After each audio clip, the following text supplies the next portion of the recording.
As Manuela already kindly mentioned, I've been working for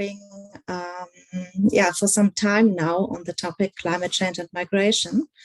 And I would like to present to you some work that dates back to the fieldwork for my PhD thesis, actually, in 2007 and 2008 in Zacatecas, Mexico.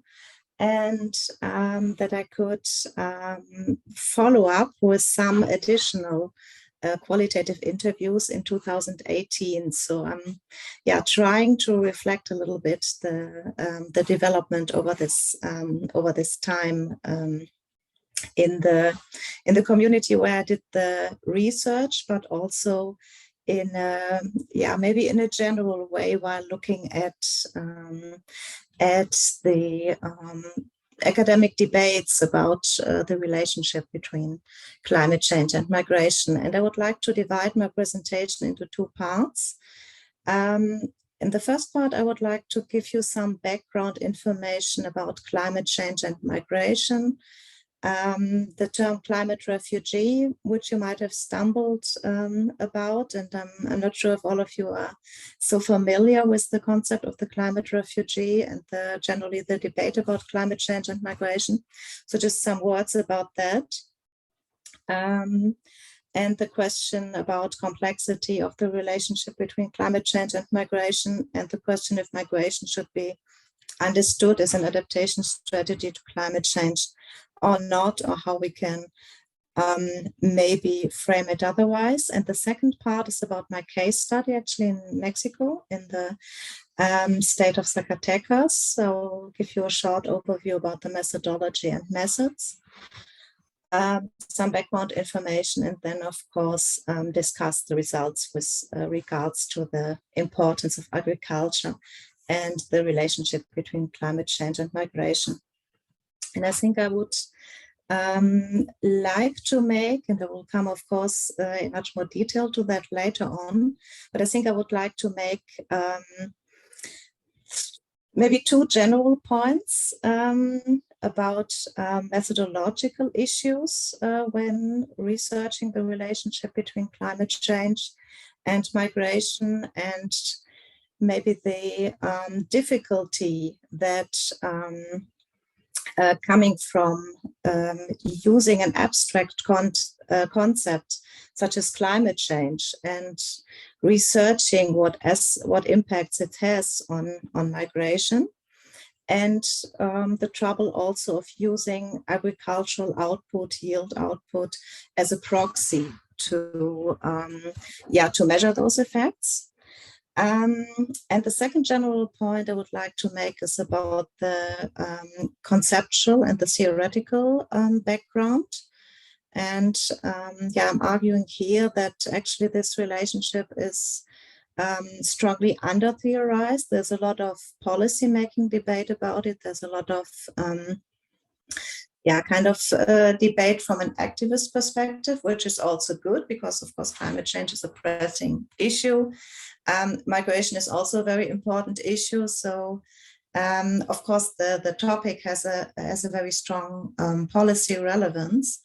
But still, I think, watching this debate now kind of turning around, and we'll come to that later on, for about 10, 15 years, I think it would still be good to kind of come up with with some fresh ideas about theorizing and conceptualizing this debate. And the two more specific points I would like to make about the results of my case study, and I will explain to you that, of course, in more detail later on, is also that we should pay more attention to the actual conditions in the field, and maybe move away from a very generalized and one size fits all understanding of the topic, and really try to study things in detail, maybe also over a longer time frame, in order to really understand how particular factors affect this relationship between climate change, farming, and migration. And as I will try to show, also there are also some somehow maybe counterintuitive aspects into it, when, for instance, with regard to who actually farms and who migrates and who uses farming as a livelihood strategy or as maybe something else. And that, of course, is the topic of my talk today.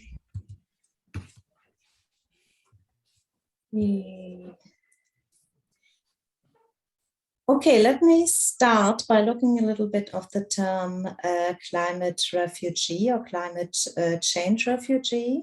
As I said before, this is a discussion or a debate that goes on for some decades now, and it somehow started in the at the end of the 1980s, early 1990s, with the term environmental refugee, which was a kind of coined in the academic literature by Norman Myers, who was a biologist working at Oxford University in the UK, and who aimed by alerting the general public, but also the academic audience, to the fact that environmental destructions such as droughts, such as floods, might have negative effects, of course, on people's livelihoods, and might therefore force people to leave their homes, their habitats, and move on. So this discourse, of course, was highly criticized, because it was kind of a very rough idea of that everyone who's affected by environmental stresses will somehow need to leave and go to cross a border, go to another place to continue their living. So this is of course something that was highly criticized, particularly by social scientists, by migration researchers, but also by some of the natural scientists.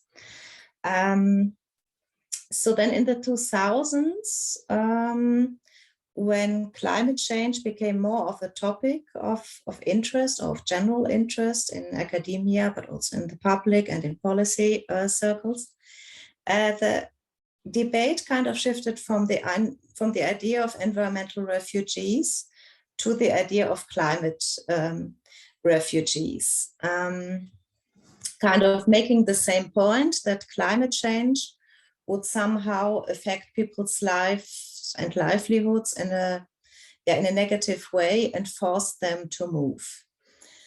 And here, of course, we had the same response that, first of all, academically, this is not a very, it's not a very strong and solid argument, but also from a policy-making point of view, that there was the danger that then people who left their places were seen as a threat.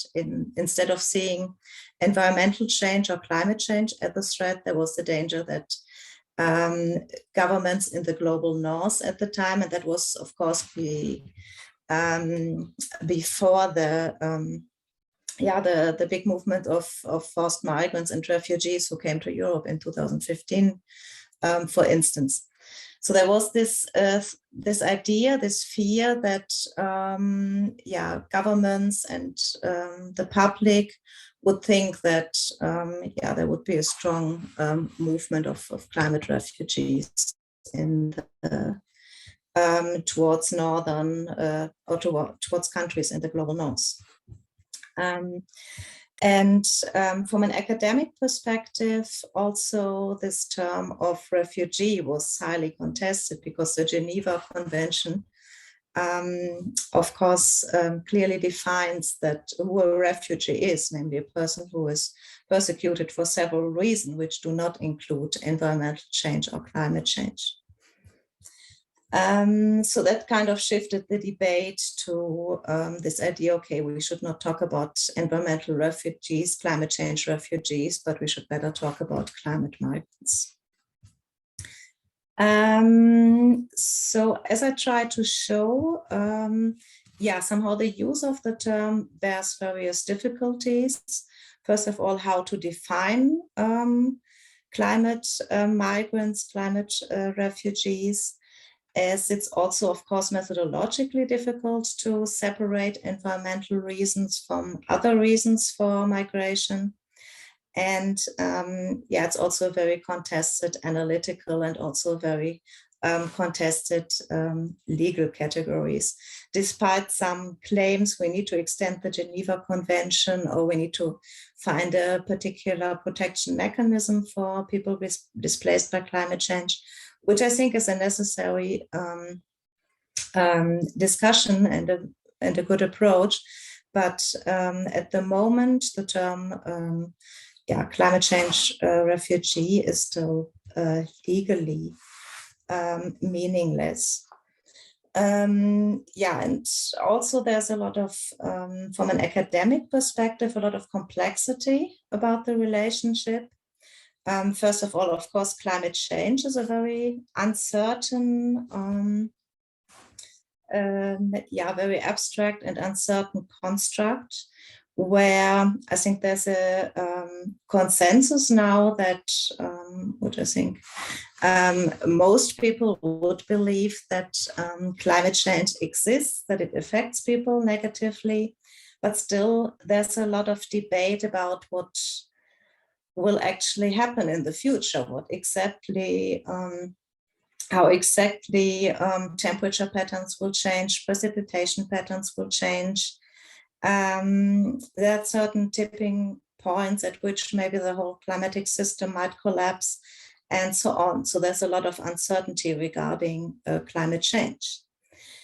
Another methodological problem is to see whether extreme weather events are a result of climate change or a result of natural climatic variability, which is something that has always been there, that the kind of the climate or the weather is not stable over the years, over the decades. It's something very normal and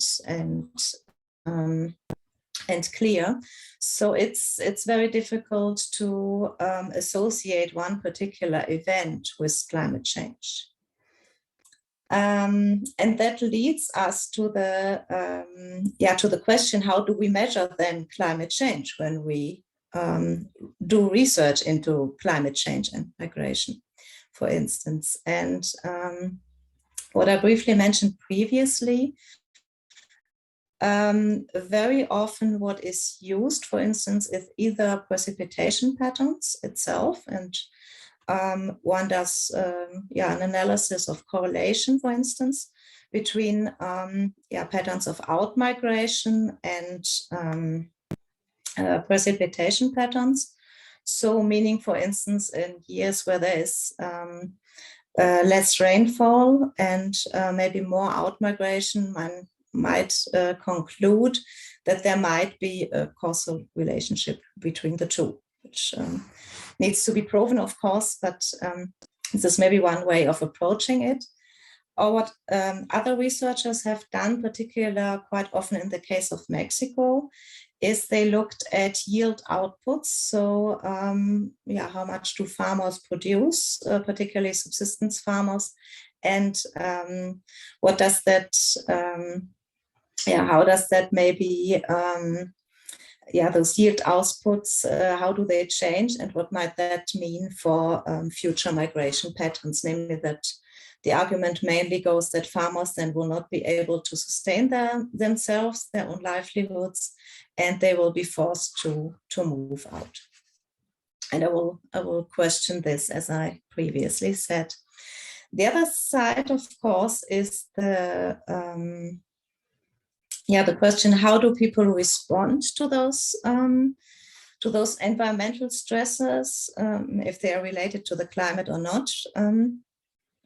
And one aspect is, of course, how do people perceive risks? How does it, if I don't know, for the 10th time there was a big a storm, a big flooding, does it mean that then people will change their behavior of risk or their perception of risk or not? How they react to those perceived environmental changes, if they perceive them at all. And again, what I said previously, how can we actually separate environmental stressors out of other causes or reasons for migration. This is a kind of a diagram that was designed, so to say, by a team of researchers in the UK working on this this topic some 10 years ago, about a decade ago now. So what this diagram, and I will not go through it in detail, but the point that I wanted to make is actually, I think here we can very well see the complexity that I mentioned before. So on the left side, you can see what actually drives migration. So there's some social drivers, political, demographic, economic, and environmental drivers. And then we have some of those environmental or climatic drivers, I would say, that affect the other drivers of migration. For instance, when climate change affects agriculture yield outputs, which causes an increase in the prices, for instance, for basic produce that people need. That might mean that people cannot afford to make a living in the place where they stay at the moment, and they might be forced to move out. And then on the kind of towards the middle, you see the decision. How do people take the decision to move? What other factors come into this? Do people have actually contacts? Do they have networks that they can use to migrate? Do they have information about potential destinations and so on? And in the end, that leads then to the decision to, okay, either some people might want to migrate, and they do. Others might want to migrate, and maybe they don't even have the means. They don't have maybe the financial capital, or maybe they don't have the cultural capital or the social capital to actually move out of the places where they stay now. So there are those kind of different outcomes, just to show you that it's not this unilinear relationship. There's a kind of an environmental event or climate stressor which forces all the inhabitants of the region to move. Yeah, so those are some open questions in the debates, and I'm happy also to discuss this later, maybe after the talk. Looking at this debate going on for some years and some decades now, I increasingly have the idea that some question will remain open for at least a very long time still. As I was, when I was writing my PhD, I did my fieldwork 2007, 2008, and I finished my PhD in 2011. So during that time, I also attended some conferences, some workshops, and I somehow heard always the same, the same open questions, the same ideas, which I tried to list here. And the general idea was, well, it's all very complex and context specific, and this is true. But some years ago now, maybe 2 or 3 years ago, I also attended another workshop because I was kind of getting interested in the topic again when I also started to write this article. It was somehow still a very similar atmosphere, very similar debate about, well, it's all complex, context specific. We need more data, we need more case studies, and so on, which I would really sign. I would firmly sign this.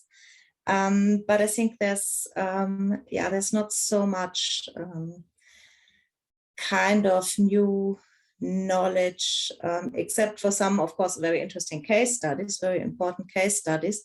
But that one, then one could really say, okay, as an kind of an interdisciplinary topic, we've really advanced a lot in this debate over the last 10, 15 years. I'm not so sure, but as I say, I'm happy to discuss this. And then I must admit that I didn't follow all the discussions over the last years. So another maybe conceptual thing that is interesting in the context, or that is maybe useful to mention in the context of my research, is the question, is migration and adaptation strategy to climate change or not?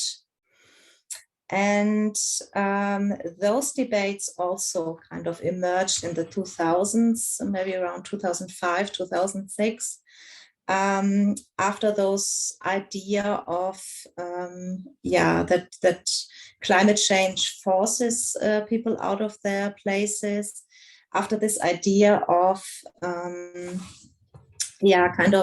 forced migrants, which kind of implies this forced element, of course. There was some concern about that, and some people argued, including some people in the UK, but also elsewhere, who argued that actually migrants are actors. They are people who have an agency, who can decide how they wanted to respond to a situation. So they're not helpless victims of climate change, but they have different options, some local options, and some options by various forms of migration.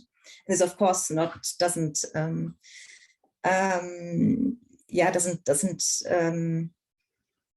apply for some contexts. For instance, if there's a sinking island state in the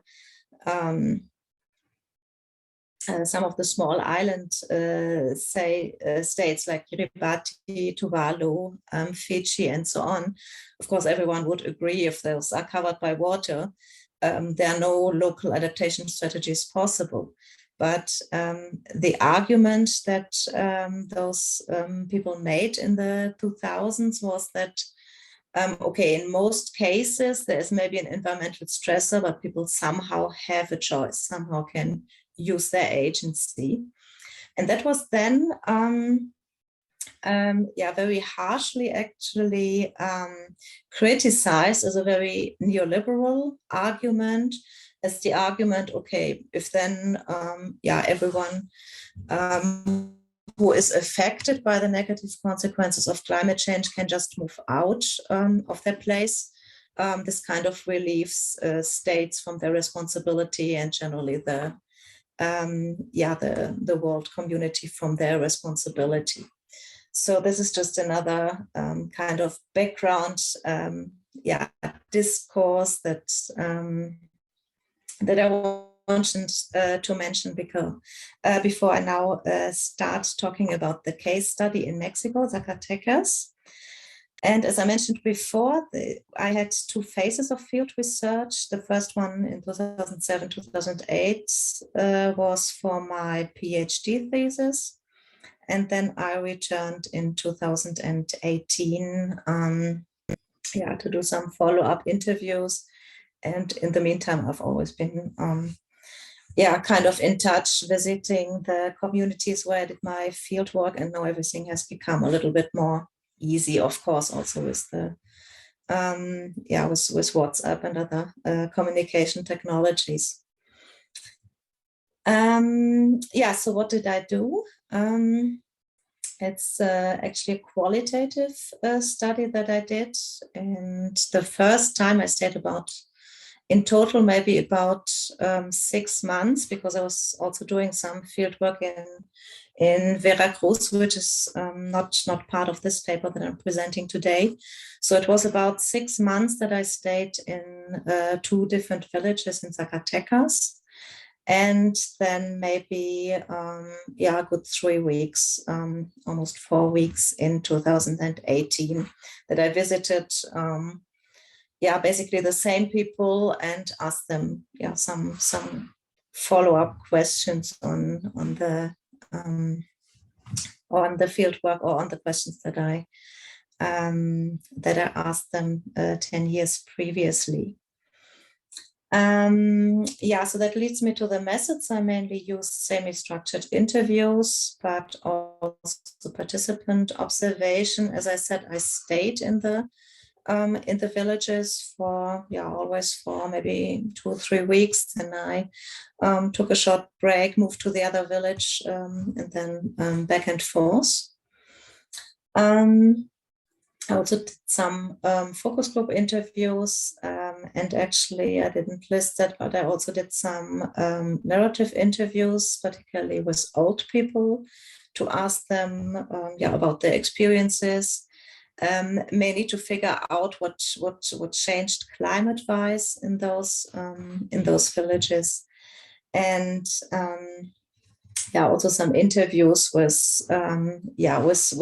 locals who have kind of an overview about the community and the people who lived there, the people who maybe left the community and so on, such as, for instance, teachers, health staff, historians, some local researchers, and so on.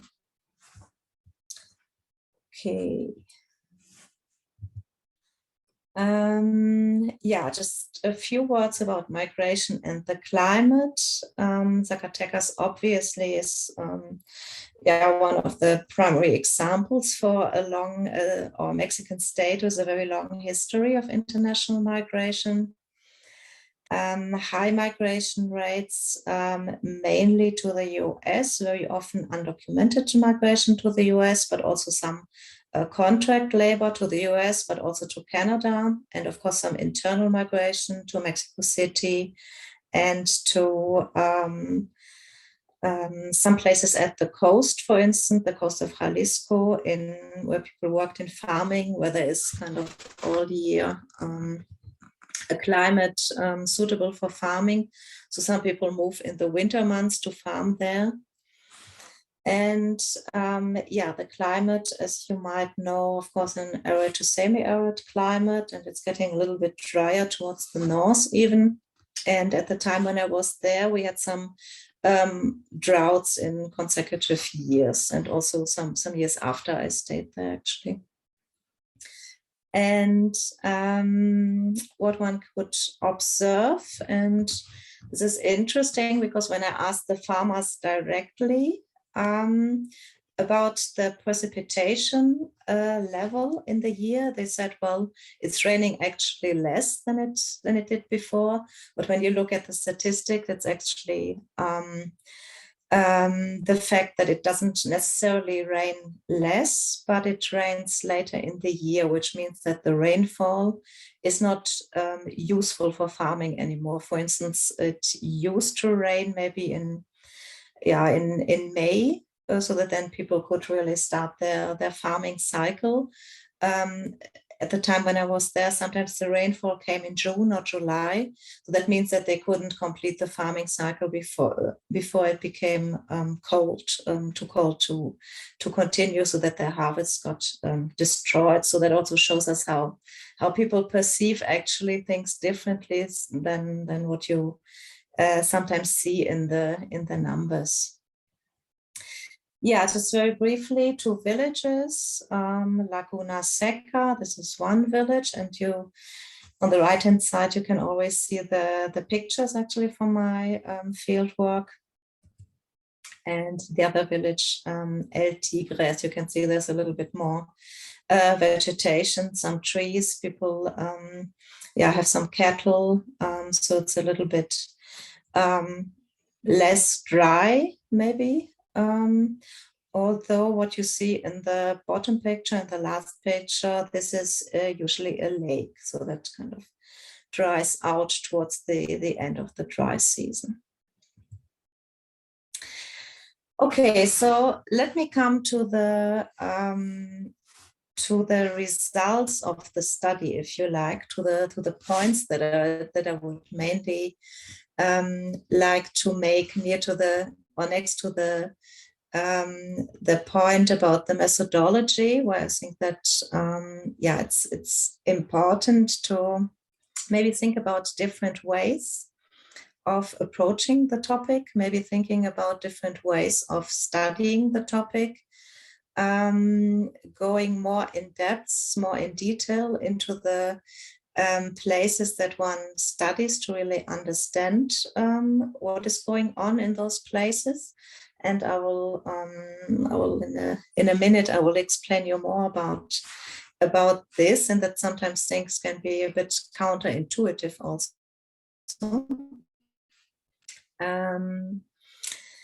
Which is, of course, stands in relation to the question of, okay, how can we maybe get a more global picture about the idea of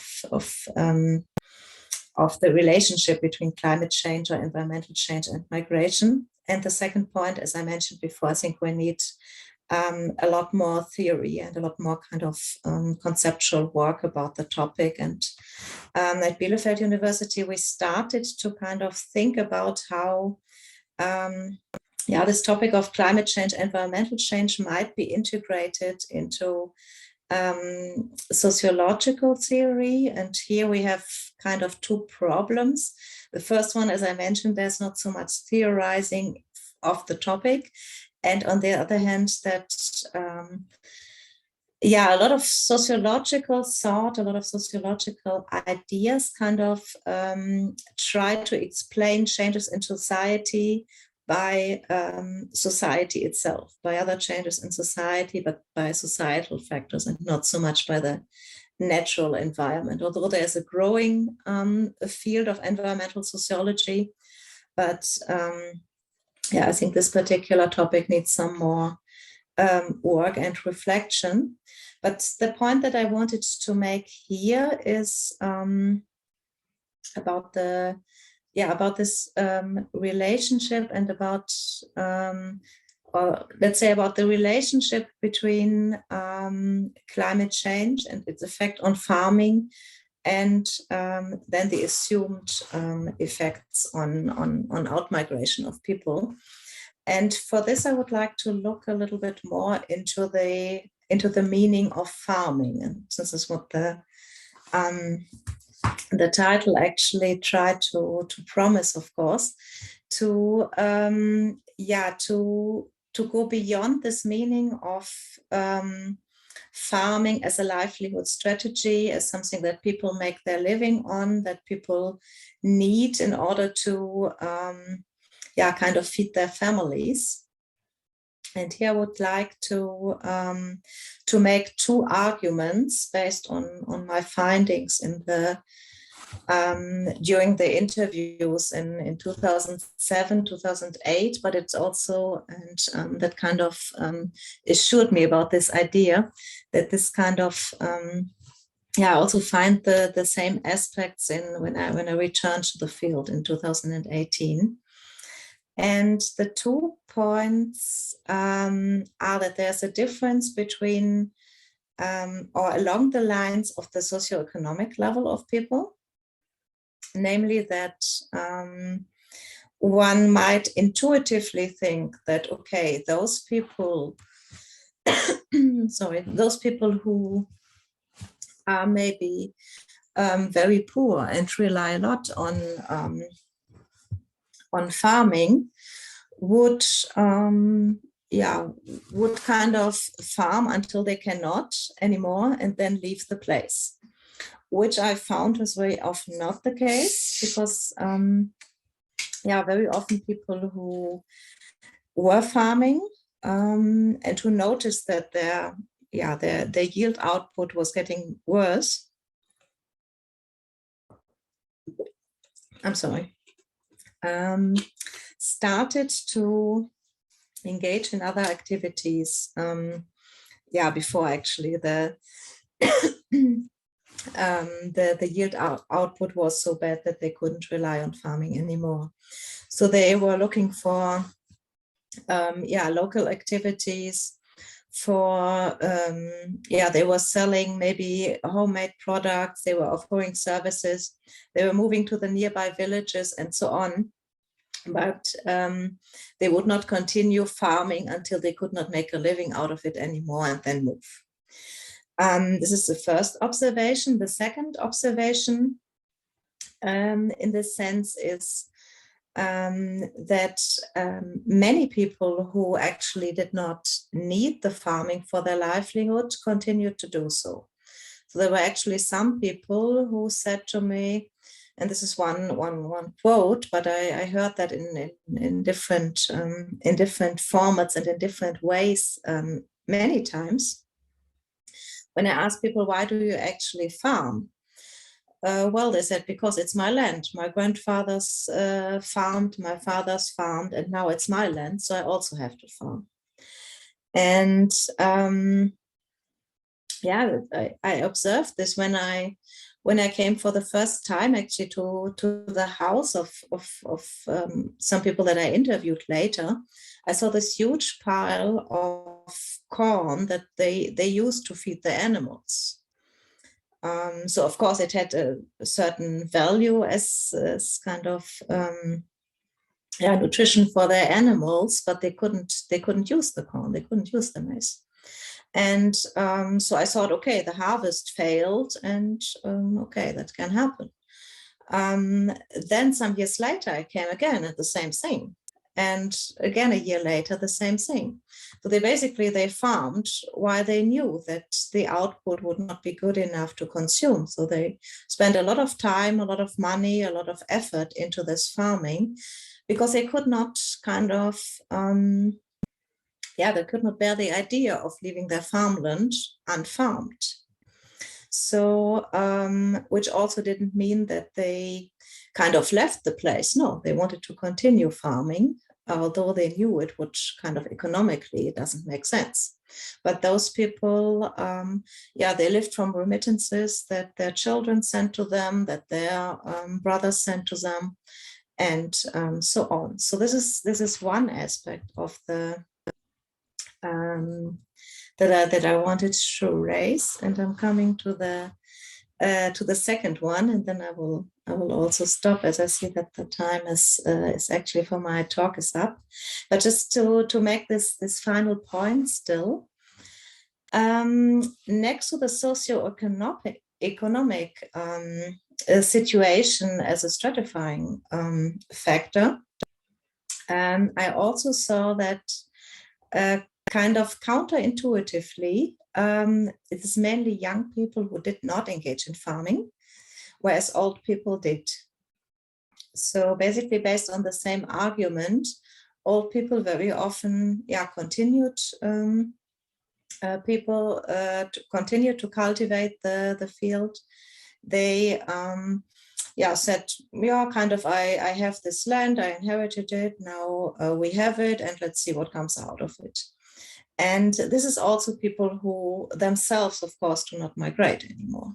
As you can see from this quote, which I got from an interview with another host family where I stayed. It was a kind of an elderly couple, and they kindly allowed me to stay in their house for some time. And the owner of the house, he said he has been in Las Vegas, he has been in California for some time, but he said not now anymore. He said, it's impossible to make this journey, to engage in those crazy working conditions in the US in order to make money, to make enough money to save and to return. So he said, well, this is not for me anymore. This is my sons, this is my my nephews who do that now. So while those old people then continue to farm the land, the young people very often, they don't own the land yet because their parents still alive, their parents still taking care of the land, or maybe their older brothers and so on. So mainly the young people engaged in migration. So here you can see next to the socioeconomic level that age also matters in that sense. Okay, yeah, I will stop here by thanking you a lot. And this comes from, yeah, the article that you can see here that was published in 2019, late 2019. And yeah, I'm very much looking forward to any comments, questions.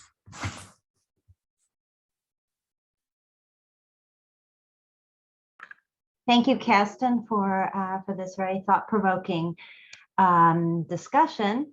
And I can see there are already a couple questions in the chat, but before we get to the questions in the chat, I would like to welcome our discussant, Susana Adamo from Colombia's CIESIN.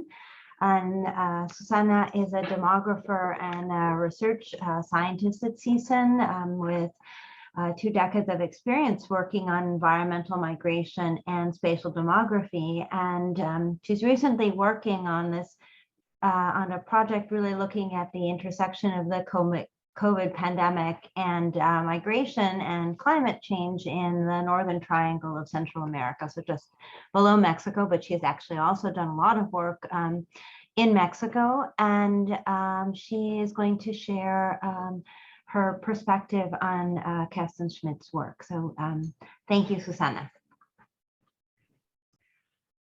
Thank you, Manuela. Thank you for the introduction and the invitation to participate in this event. And so nice to see you again, Kerstin. It has been a long time since the last time we saw each other. It was in Buenos Aires, so it was a long time ago.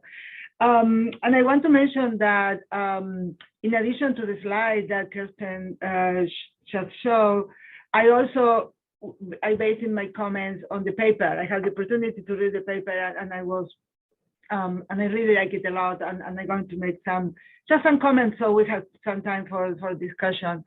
First, I completely agree with you about how the field seems to be asking or answering the same question for a long, long time. And I remember there was a publication back in the early 2000s about what the population environment field needs more, better question, better methods, or better data. And I think that we're a little still stuck in that.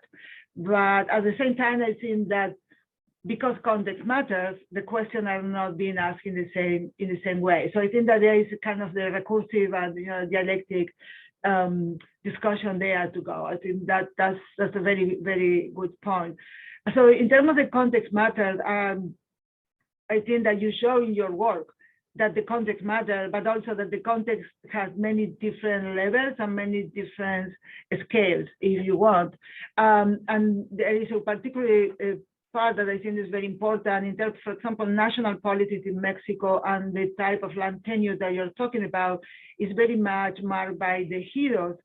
And that is part of why young people do not own the land, and it's the older generation that is still holding the land. So there is this contextual national context where the land tenure is embedded, and that is part of the story. But again, then you have a place like Zacatecas that has a very high out-migration rate, particularly international migration, and then you are showing that this is not the case for every single place in the state. So you have this heterogeneity of migration, this kind of another context in terms of how prevalent migration is across space and time for the particular place. And then you have another kind of context that is the spatial and temporal context of migration. Migration defined by these 2 dimensions. And you have the cases of El Tigre and the Laguna Seca. They're 2 very specific places. They have very specific stories and very specific ways of relationship between the population and environment in those 2 places. And that reminds me then that there's other concepts that are coming into place in addition to the one that you mentioned today, that they are in your paper, about the concept of place as living space, as something that has meaning, and also the attachment to place. And this is a concept that has been discussed a lot in terms of the discussion between immobility related to impacts of climate change as different from trapped population. And that's coming from the same framework that you were mentioned. So I think those, so you're talking about context, but it's not only the context is complex, but context is adding a lot to how you can actually define your problem. And then I want to go to my demography hat, if you want, to this idea about migration over the life course, because this is something that also is interesting me a lot. And the meaning of migration is completely different for different stages of people, but also because migration is not independent of the rest of the event that are happening in a person biography, if you want. So you have this migration is something that happened over the lifetime, is something that happened at specific times, specific ages, and this is also very demographic, how demography defines time as age, as a cohort, as prehistorical time, and those are very much included in your paper. But it's not only that migration happens at a certain time, it's also that climate change is different across the life course. So it's something that is a process that is ongoing. So you also had that the effect of climate change is different at different points in time. And then the last point I want to mention that for me was extremely interesting is this, the subsistence farming as retiring from migration. So migration as a part of your life that at some point you retire from that. So you are now a retired migrant if you want. So it was very, very interesting. And you're going back to do, in some cases, subsistence farming, either because you have savings or because you have remittances. So you're like coming whole circle. So farming was the way of getting money for migrating, and now remittances for migration allow you to become a retired migrant that is going to do farming into your retirement ages. So that kind of full circle for me was fascinating in your work. And I think that that's a lot to discuss there about how you can do that. But also, again, that's not for everyone. There's this heterogeneity around that. But I also think that means that you can analyze, and that going again to the analytical part from the more individual or life history part, that going to the livelihood strategy portfolio, where you have certain strategies that are not complementary to each other, but conditional in each other. So you need certain resources in order to do certain things. So I'm just going to stop here, but I just recommend your paper because I think that's a lot of food for thought. Thank you. Thank you, Susana, for this really wonderful sort of abbreviation or summary of some of the highlights of Kerstin's paper and work. And I think this this idea, certainly highlighting the context and the magic of having these two contrasting settings to explore within Zacatecas. And then this provocative notion of really thinking about the role of aging and this retirement from migration is very interesting, particularly for those of us thinking about really migration happening in the earlier part of the life course, and to really think about this retirement concept. There was a question in the chat, and then Kerstin, I would like to give you a chance to respond to Susana, but I also just want to incorporate, because I think this is related a bit to Susana's comment, is just those that keep farming, it's sort of this this concept of those that decide to continue farming, whether they're doing it in the retirement from migration phase or they're just continuing despite the fact that it's economically no longer justifiable. One of the participants asks whether those, I don't know if they meant villages or villagers, had distinct characteristics from other households. And so did they have access to more resources or technology, or is this really as a last resort? So just wondering if maybe Kerstin, you can incorporate, you can address that as you give us some additional comments. Sure, thanks a lot. And yeah, let me indeed start by thanking Susana for those very thoughtful and very for reading the paper really so in depth, and for giving those very thoughtful comments about it. And I think you actually made me think a little bit further and kind of maybe look at it from a meta-analysis, which is sometimes good if someone can kind of force one to step back from their own research and to look at it from a higher level perspective. So thanks for that, and particularly this idea actually about the different stages and what you called kind of this cycle of, okay, people finance their migration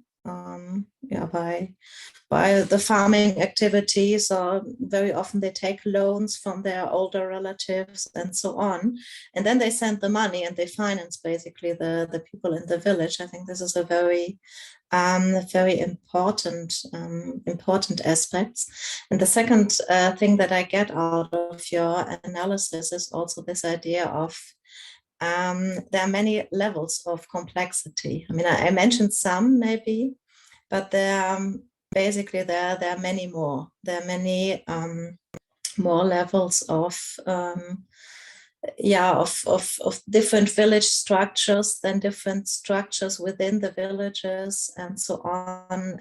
Mexico has a particular context, as you mentioned, the ejido system, of course, which is something particular, but also the differences between the two villages. Maybe one sentence about the differences between the villages. And maybe I didn't mention that in a lot of detail during my talk, but El Tigre is a village which has a very long history of outmigration, mainly to Chicago, where people,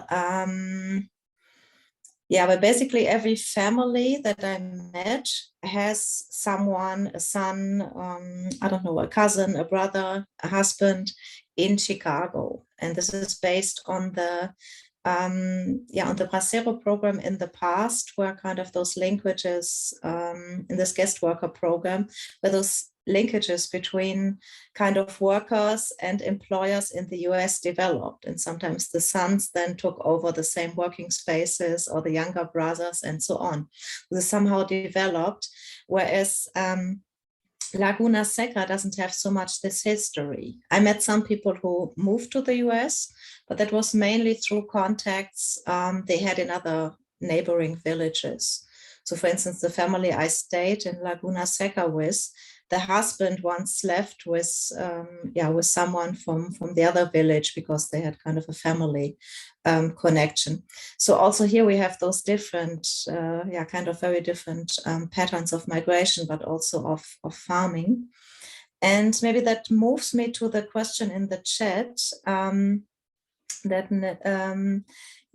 think there are some the distinct characteristics, in the sense, I think, are that people need to be able to afford farming, which is kind of, as I said, kind of counterintuitive, because one thinks, okay, the poorer people who need to farm most might engage more in farming and try harder.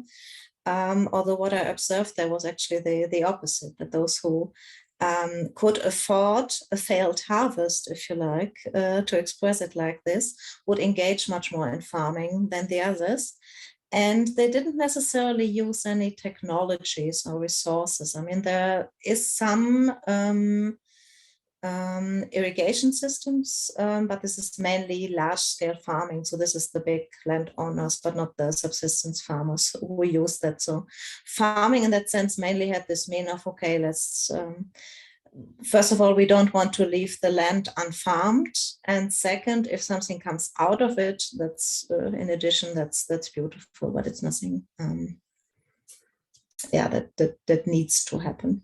I hope I answer the question. Nada, you had a comment. Yeah, thank you so much for that presentation. I have two questions. As someone who's really not an expert in this area of climate migration, the first is that I'm intrigued by this idea of retiring from migration, because it invites us really to extend the metaphor and to think about migration as a form of labor. So not just migrating for labor to find a job, but migration itself as a kind of labor. So I wonder, I'm curious whether Kerstin or Susana or other people have on the Zoom have read about or thought about that metaphor, which seems like it could be quite generative.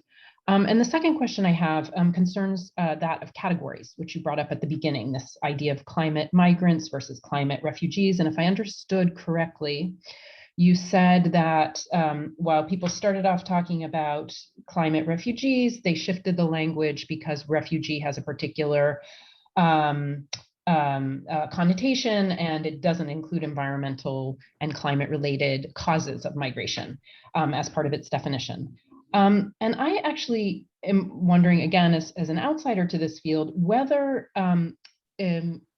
folks who study climate migration have actually pressed this, because it seems to me that climate migration, climate refugees have the power to disrupt this really nefarious distinction between political causes of migration on the one hand and economic causes of migration on the other, right?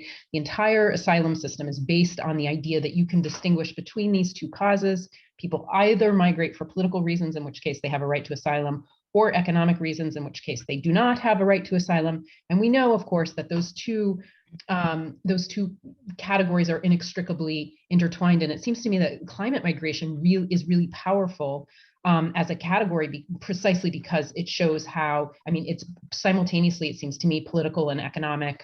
It really troubles that binary. So I wonder if you could talk a bit about that. And again, I'm not an expert in this, so I'm curious if others if people have written about that, I would be interested to read. So that's a question for, and whoever wants to answer it. Thank you.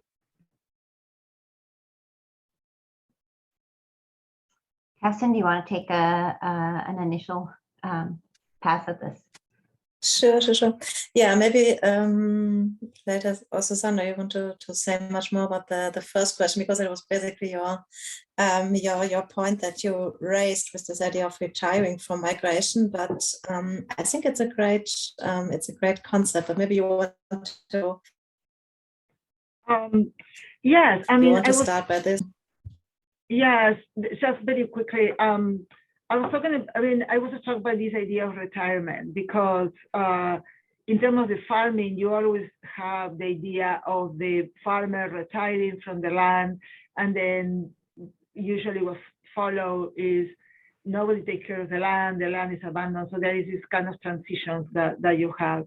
But what you are proposing is different. And in terms of migration as a way of labor, yes, you have a number of international programs where migrants, I don't know if it's a way of labor, but it's part of your work.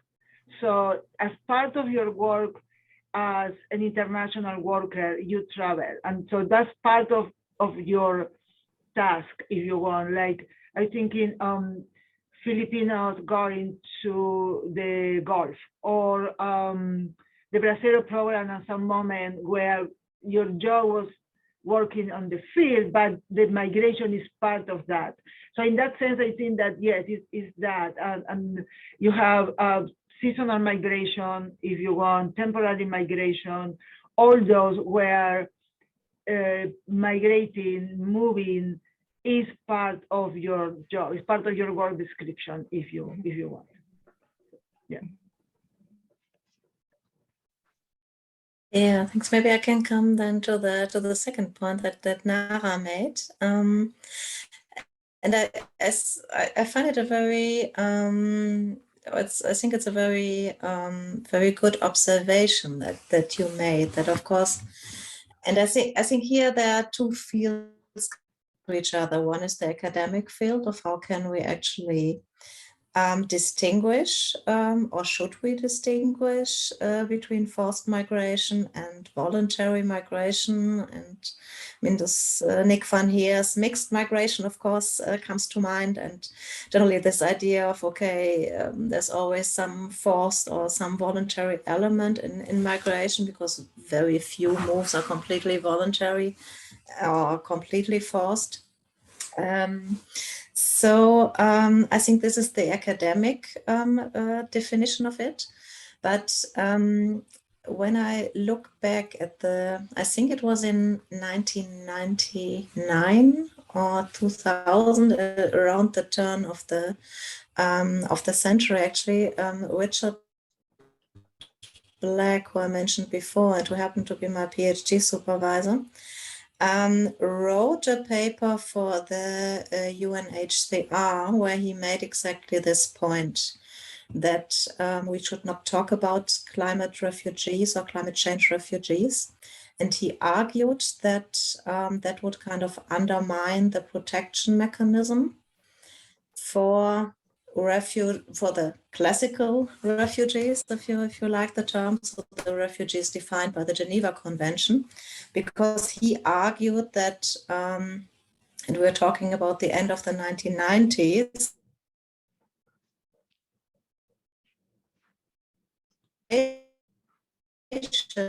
many states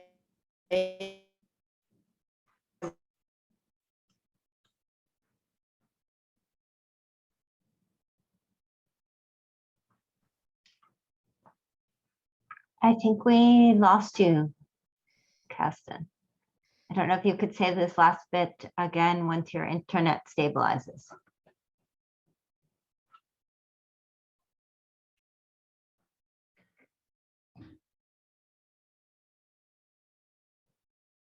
Now you're moving again. Can you hear me? Yes, now we can hear you.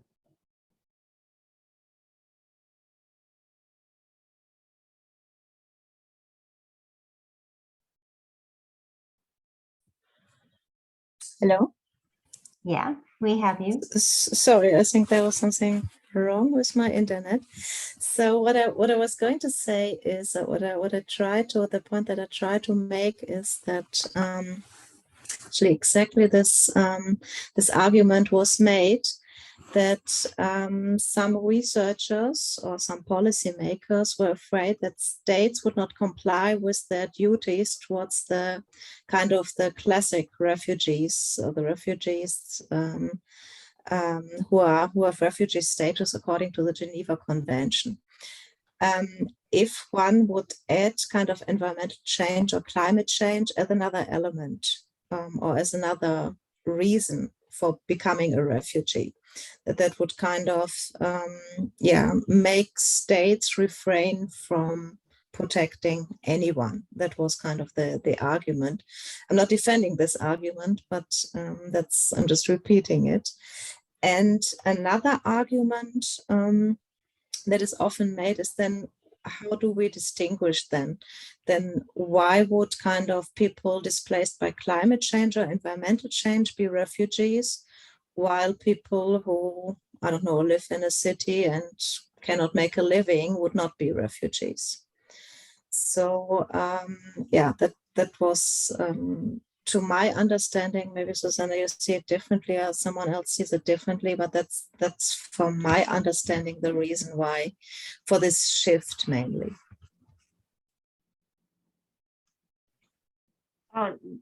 Yeah, there was just very briefly, there was, and I feel there is a huge debate about how to classify, but a lot of the distinction has to do with the legal definition of refugee. So that has been the issue all the time. In terms of the international community, there are a number of bilateral agreements between countries in terms of accepting migrants because of humanitarian reasons and related to disasters. But in terms of calling that, I mean, use the term climate refugee, that's still a huge, in my understanding, a huge debate. And there's another part of the debate, and this is mostly coming from the small area states in the Pacific, that there is a complaint that they don't want to be called refugees. So there is also this kind of agency about demanding a different treatment, like that they have the right to be relocated, the right. So there is a discussion that goes beyond that. But I think that, and I was explaining at some point that because of the general situation in terms of international migrants, international mobility, refugee flows, there was not interest on part of the convention to open the discussion to include any other category within the refugees. So there is all these different issues, and even the fact that there is a convention for refugees and the compact for refugees and a compact for migration also is telling that there is still this divide between that. But I think that the point that you are making is something to keep working on. And in terms of papers, there is a lot of papers that have addressed this on both sides of the discussion, if you want. Yeah. And Nada, just to comment on that, I know there had been a legal scholar who left Columbia recently who was actually working on adding, how from a legal perspective one could add climate change aspects to the definitions of grounds for asylum, just in terms of the refugee status. I wanted to ask, and I know that we're over time, and so I don't know how much more we can stay, but just one comment on and I know Kerstin, especially, it's very late for you, but just in thinking about this sort of retirement farming, I'm also wondering about, even though it's financially not sustainable, is there also the concept that it allows a certain different level of, say, of subsistence, even if it's not really subsistence, in terms of food supply, or like the value added for the retired migrant who chooses to farm and has sort of the luxury to be able to continue to do some farming because of the remittances.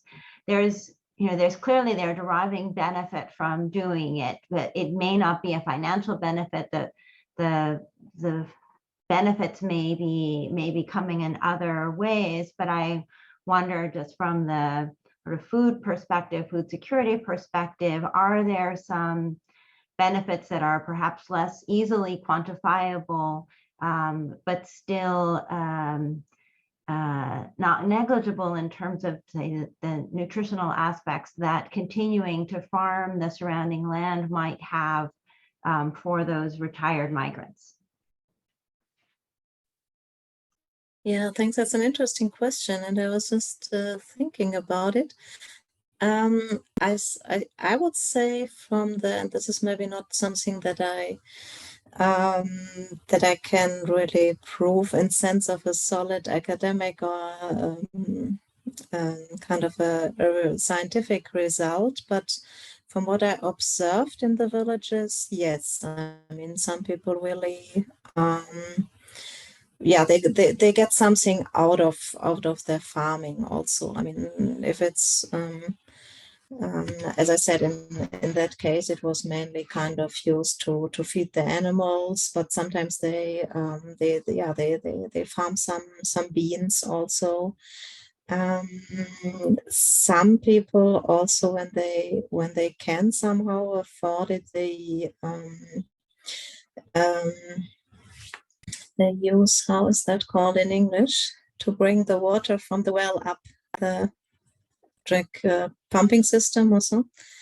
I don't know. So they use some machines also to water very little parts, but maybe to farm some, I don't know, cauliflower or chilies and things that they use in their daily food. So it somehow adds, and but I would say the kind of the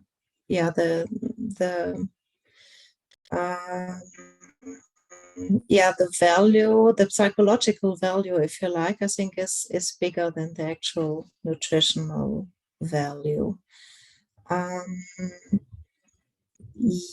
Because somehow when you see the fields, there is they're kind of farm, there's something growing, but it would not be enough to really feed the people, which then also relates to the question, okay, how about prices? I mean, NAFTA, for instance, was strongly criticized as an agreement that allowed the US to import the cheap corn to Mexico, which then meant that the local farmer would not kind of get any benefits, any economic benefits out of selling their produce. So I think that the kind of the psychological, if that answers your question. Yes, I mean, I think it's very, very thought-provoking just to think about this concept of sort of the aged migrant, the aged former migrant, and what what this can mean in a farming context, and so very interesting to think further about. I know that it's almost 5:30 here, and so I know that we've gone over, but very much appreciate everyone's patience, and Kerstin for staying on when it's so late for you. I think we should probably close unless there's any burning questions from the remainder of the audience. I haven't seen more things coming in on the chat. So otherwise, I would say, Kerstin, I don't know if you could show once more your final slide so people can see your email address if they didn't catch it already, so that people can follow up or also write to us. Yes, so for those that might want to continue the conversation. Yes, please feel free. That would be great. And just maybe to thank you all, and particularly to Manuela and Susana for the comments. And so I think I lost some of the last sentences because my connection seems to become a little bit weak. But just to thank you again for the invitation. It was great. Thank you, Kerstin, and Nada. Yes, thank you to Zacatecas for hosting this event. Right. Thank you, everyone. Have a wonderful evening.